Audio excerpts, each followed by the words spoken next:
In a small town on the outskirts of nowhere, Daniel found himself without options and without means.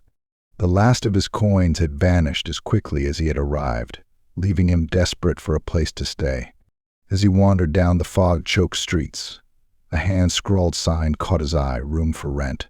Quiet lodger preferred. The building it belonged to was a narrow, crumbling structure, looming darkly against the pale moonlight, with a faint glow in one of its upper windows.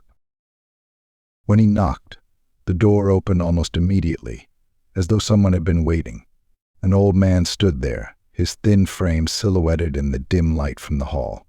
Despite his age, his eyes sparkled with a vibrant energy that seemed out of place against his frail form.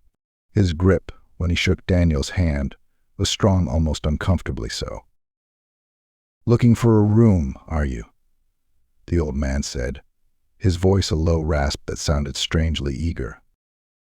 "Yes, just for a few nights, if that's all right," Daniel replied, shifting uneasily under the man's unblinking gaze. The old man's smile was thin and strange, his teeth yellowed but perfectly aligned. "Quiet is all I ask. My daughter appreciates the quiet." Daniel, surprised, looked around, but there was no sign of anyone else. He nodded hesitantly, trying to brush off the comment as the old man led him up the creaking staircase. The room was small but tidy, with an old bed against one wall and a single window overlooking the street. The wallpaper was faded, curling at the edges, and an odd chill seemed to hang in the air. As the old man showed him the space, he stopped by the doorway and gestured toward the far wall. "She stays in that corner most nights," he murmured, almost to himself. Daniel froze, glancing at the empty corner, the plaster cracked and dark with age. He tried to laugh it off, though his voice came out strained. Who stays there?" "My daughter," the old man replied, his voice soft but insistent, as though this was a natural thing to say. "She's very quiet, you'll find. Doesn't make a sound." With that, he left, shutting the door gently behind him, leaving Daniel alone with his unease. As he settled into the cold bed, he couldn't shake the old man's words. The room felt far too quiet, as though it was waiting. That night, he awoke to a sound of faint rustling, like fabric brushing against the floor. Heart pounding, he looked toward the corner. He could barely make out a faint shape shrouded in darkness. He held his breath, willing himself to believe it was a shadow or a trick of the light. But the shape didn't disappear. It remained there, unmoving, a faint outline that seemed to absorb the darkness around it. He tried to close his eyes, telling himself it was nothing, but sleep eluded him. The rustling continued, growing fainter and fainter until dawn broke and the shape faded into nothing. By morning, he was exhausted but determined not to show it.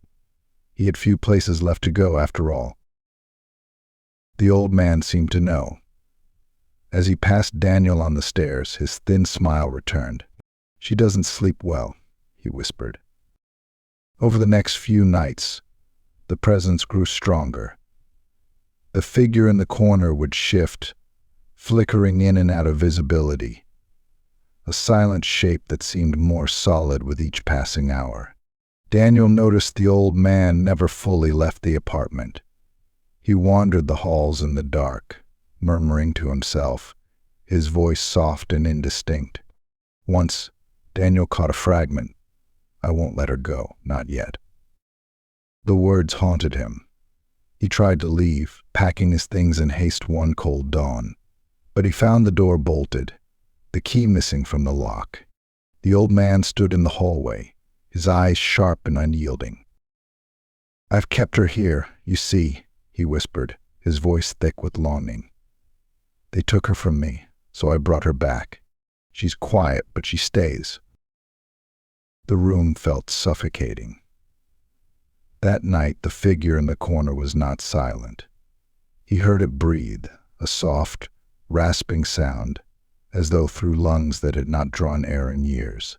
The air grew colder, and the figure moved closer, the outline of her face barely visible in the dim light. She wore a sad expression, her eyes hollow, yet something in them pleaded with him. The old man's voice drifted through the walls. "She's mine, she's all I have." Daniel shut his eyes, feeling the chill seep through him, numbing his limbs.